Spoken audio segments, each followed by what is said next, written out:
గోశాల పద్మ గారు కార్పొరేటర్ గారు ఇక్కడ మనతో ఉన్నారు. అమ్మ చెప్పండి, కొక్లైన్ తీసుకొచ్చి ఇక్కడ వరదని పంపించే ప్రయత్నం అయితే చేస్తున్నారు.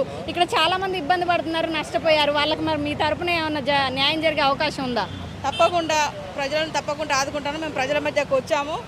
రాత్రి నుండి కొంచెం భారీ వర్షం పడడం వల్ల నీళ్ళన్నీ చేరడం జరిగింది. ఇప్పుడు ప్రత్యక్షంగా జేసీబీని తీసుకొచ్చి కూడా ఆ వరద నీటి పోయేదానికి కూడా మేము సౌకర్యం ఏర్పాటు చేస్తున్నాం.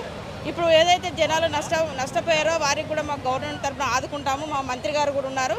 తర్వాత కూడా మా మంత్రి గారు వచ్చి వాళ్ళందరూ పరామర్శించడం జరుగుతుంది. కొండ సురేఖ గారు వచ్చి కూడా వాళ్ళని ఆదుకుంటాము. వాళ్ళకి ఏమైనా సహాయ సహకారాలు కూడా అందిస్తున్నాము. ఇప్పుడు కాశకుంటలో ఆ ఇండ్లు మునిగిన వాళ్ళకు కూడా ఫుడ్ ఏర్పాటు చేస్తున్నాము. వాళ్ళకి టిఫిన్ ఫుడ్ ఏర్పాటు చేసి కూడా వాళ్ళని ఒక చర్చి ఏరియాలో పెడుతున్నాము.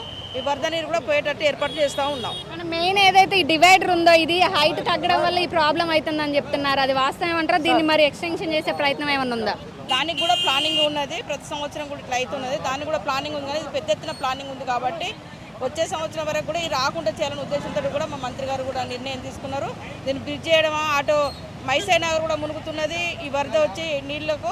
కాబట్టి ఇక్కడ బ్రిడ్జ్ ఏర్పాటు చేసి రానున్న రోజుల్లో ఇలాంటి వాతావరణం లేకుండా చేయడానికి మా గవర్నమెంట్ ముందుంది. అంటే కేవలం 3 గంటలు కురిసిన వర్షానికి వరంగల్లో పలు ప్రాంతాల పరిస్థితి ఇలా ఉంది. చాలా మంది లోతట్టు ప్రాంత ప్రజలు కూడా ఇబ్బంది పడుతున్నారు. దీని మీద దృష్టి సారించే అవకాశం ఉందంటారా? తప్పకుండా. ఇప్పుడు హైదరాబాద్లో కూడా మా ముఖ్యమంత్రి గారు తిరుగుతున్నారు కదా, చూస్తున్నారు కదా. గత ప్రభుత్వాలు వీటి గురించి పట్టించుకోలేదు. గత ప్రభుత్వాలు పట్టించుకున్న సందర్భంలో ఇప్పుడు ఇవన్నీ జరుగుతున్నాయి కాబట్టి ఇప్పుడు ఈ ప్రభుత్వం పట్టించుకొని ఇలాంటి వాతావరణం లేకుండా దీనికి తగిన చర్యలు తీసుకోవడానికి ప్రణాళిక సిద్ధం చేస్తూ ఉన్నారు. చూస్తున్నారు కదా, ఇక్కడ కార్పొరేటర్ గారు ప్రత్యక్షంగా ఇక్కడికి వచ్చి ఏదైతే మనం బ్యాక్గ్రౌండ్లో చూసుకోవచ్చు ఈ కొక్లైన్ని తీసుకొచ్చి ఇక్కడ ఈ డివైడర్ని పలగొట్టి అవతల నుంచి వచ్చే వరద అంతా కూడా తొందరగా క్లియర్ అయ్యేలాగా ఇక్కడ ఈ ప్రాబ్లమ్ని సాల్వ్ చేసేలాగా ఇక్కడ ప్రత్యక్షంగా ఉండి ఏర్పాట్లను అయితే చూసుకుంటున్నారు. నష్టపోయిన వారికి కూడా ఖచ్చితంగా మా నుంచి సాయం అందుతుంది. ఎవరైతే షాప్స్ కానివ్వండి, ఇళ్లలో కానివ్వండి, అలానే ఎవరైతే ఇబ్బంది పడ్డారో వాళ్ళకి ఖచ్చితంగా మా అండు ఉంటుంది. అలానే ఇళ్లలోకి నీరు వచ్చిన వారికి కూడా మేము ఆ ఫుడ్ అనేది పంపించడం జరుగుతుంది. అన్ని దగ్గరుండి చూసుకుంటున్నామంటూ కూడా చెప్పడం జరుగుతుంది. మిల్స్ కాలనీ ఎదుర్కొన్నటువంటి కాశీకుంటలో ఉన్నాము. ఇక్కడ మనం చూడొచ్చు ఏదైతే అక్కడ డివైడర్ పలగొట్టారు, వరద అనేది అటు నుంచి ఇటు పంపించడానికి చేసినటువంటి ప్రయత్నం వల్ల ఇక్కడ ఈ వరద అనేది మనం చూడొచ్చు మొత్తం చుట్టుపక్కల ఉన్న ఇళ్లలోకి మొత్తం కూడా వరద నీరు చేరింది. ఆ ఫ్లోటింగ్ లెవెల్ కూడా పెరుగుతూ వస్తుంది అనమాట. ఎందుకంటే ఆ డివైడర్ పలగొట్టడం వల్ల అటు పక్క ఉన్నటువంటి వరద అటు చెరువులో నుంచి అటు చివరికి వెళ్లకుండా ఇటు మళ్ళీ ఎదురుగా రావడం వల్ల ఇదంతా ఫ్లోటింగ్ అంతా ఈ కాలనీలోకి రావడం జరుగుతుంది. ఇక్కడ చూడొచ్చు మనం అంతా కూడా ఇళ్లలోకి నీరు చేరింది. ఇక్కడ ఉన్నటువంటి వీళ్ళు కూడా మున్సిపాలిటీ సిబ్బంది కూడా దగ్గరుండి చూసుకోవడం జరుగుతుంది. అన్న చెప్పండి, మీరు ఎన్ని గంటలకు వచ్చారు ఇక్కడికి? 5 గంటలకు వచ్చాం మేడం. 5 గంటలకు వచ్చి మేము ఇక్కడనే ఉంటాం మేడం. అంటే ఎప్పుడు ఇలానే ఉంటుందా? అంటే ఎప్పుడు వర్షం పడితే ఇటు పరిస్థితి ఇంతేనా? ఉంటుంది, ఎప్పుడు ఇట్లే ఉంటుంది. కానీ ఈసారి బాగున్నది ఏంటంటే ఈ డివైడర్ పలగడం వల్ల అక్కడ పలగొట్టారు కొక్లైన్తో వరద అనేది ఇటు రావడానికి. అది ఎటు వెళ్ళే దారి లేక మా ఇళ్లలోకి వస్తుందని ఇక్కడ ఆవేదన వ్యక్తం చేస్తున్నారు. కరెక్ట్ అది వాస్తవం. అది కరెక్ట్. డివైడర్ పలగొట్టింది కాబట్టి వరద అంతా ఇటే కొడతాను, లేకపోతే వరద అటే పోవాల్సిందే. అది చెరువుకి వెళ్ళాలి. ఈ బతుకమ్మ పెట్టిన చూసిన వాళ్ళది ఆ కట్ట కట్టింది కాబట్టి ఆ వరద అంతా ఇచ్చేస్తుంది. లేకుంటే అప్పటికి మీరు వచ్చినప్పటికి ఇప్పటికి వరద అనేది ఫ్లోటింగ్ అనేది పెరుగుతూ వస్తుంది. ఇంకా పొద్దున చాలా ఉన్నాయి. ఇంకా మాకు చాలా ఇబ్బంది అయింది మాకు రావడానికి. ఎంతమంది వచ్చారన్న ఇక్కడ? మేము ఇక్కడికి 5 వచ్చినాం మేడం. మొత్తం అన్ని ఇల్లు తిరుగుతున్నారా? అన్ని ఇల్లు తిరుగుతున్నాం మేడం. అన్ని అంటే ఇళ్లలోకి వచ్చేసినాయి అంటున్నారు కదా? ఇళ్ళకి వచ్చినాయి, ఆల్రెడీ వచ్చినాయి. అంటే మరి ఒకవేళ ఇక్కడ ఈ నీరు ఎక్కువైతే ఇక్కడ నుంచి వీళ్ళని తీసుకెళ్తారా? ఎట్లుంటది పరిస్థితి ఏమనుకుంటున్నారు మేడం? ఇక్కడ ఆ చర్చలో ఉంచాం అందరికి. ఇప్పుడు వాళ్ళకు అన్నం వస్తుంది, అన్నం పెట్టుకుంటాం. అంటే గతంలో ఎప్పుడైనా ఇట్లా ఉండేదా? ఈ మధ్య కాలంలో ఇట్లుందా? గతం నుంచి స్టార్ట్ అయ్యి చాలా మంది చెప్పడం అయితే ఒక 3 సంవత్సరాల నుంచి ఇలా అవుతుందని చెప్తున్నారు. కరెక్ట్, వాస్తవమే.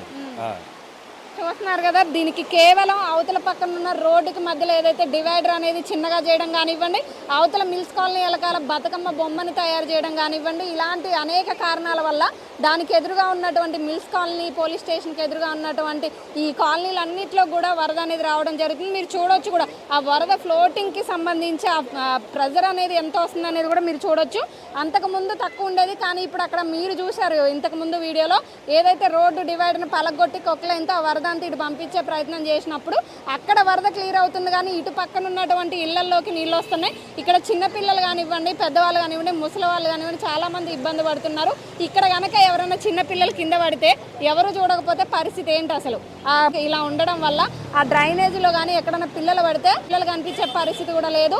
ఇక్కడ కనుక ఇదే వరద అనేది ఎక్కువ అయితే కనుక ఇక్కడ నుంచి కొంచెం ముందుకు చర్చ్ ఉంది, అక్కడికి వాళ్ళందరిని పంపించడం జరుగుతుంది. అలానే ఇక్కడ ఇళ్లలోకి నీరు రావడం వల్ల ఎవరు వంటలు కూడా చేసుకునే అంత పరిస్థితి లేదు. కాబట్టి ఇక్కడ ఉన్నటువంటి బాధితులకి ఇక్కడ భోజనాలు పంపించే ప్రయత్నం చేస్తున్నాము. అలానే మున్సిపాలిటీ సిబ్బంది కూడా చాలా చక్కగా వర్క్ చేస్తున్నారని చెప్పుకోవాలి. వీళ్ళని మెచ్చుకోవాలి. ఎందుకంటే ఎవరి పనుల్లో వాళ్ళు నిమగ్నమైనప్పటికీ కూడా తెల్లవారుజామున ఇక్కడికి వచ్చి వీళ్ళందరూ కూడా ఇళ్లలోకి నీళ్ళు వచ్చినా ఎవరికేం ఇబ్బంది అవుతున్నా ఏం చేస్తున్నా ఈ మున్సిపాలిటీ సిబ్బంది వీళ్ళందరూ కూడా ఇక్కడ ఉండి వీళ్ళకి దగ్గరుండి చూసుకోవడం జరుగుతుంది.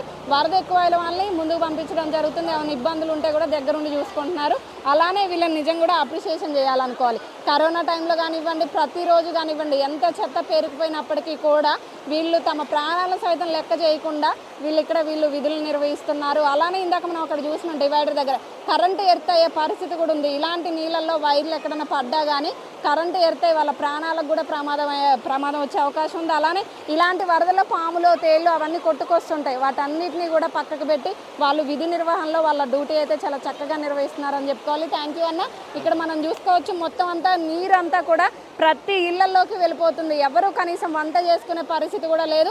ఇదంతా కేవలం మిల్స్ కాలనీ వెనకాల ఉన్నటువంటి బతుకమ్మ బొమ్మ ఎట్టడం కానివ్వండి, అక్కడ డివైడర్ చిన్నగా చేయడం కానివ్వండి, ఆ చెరువులో నుంచి నీళ్లు యథావిధిగా వెళ్లకుండా వేరే ప్రయత్నం చేయడం వల్ల ఇదంతా కూడా ఎదర కాలనీలోకి రావడం వల్ల ఇది జరుగుతుందంటూ గత 3 సంవత్సరాలుగా ఇదే సమస్యను ఎదుర్కొంటున్నామంటూ కూడా వీళ్ళందరూ చెప్పడం జరుగుతుంది.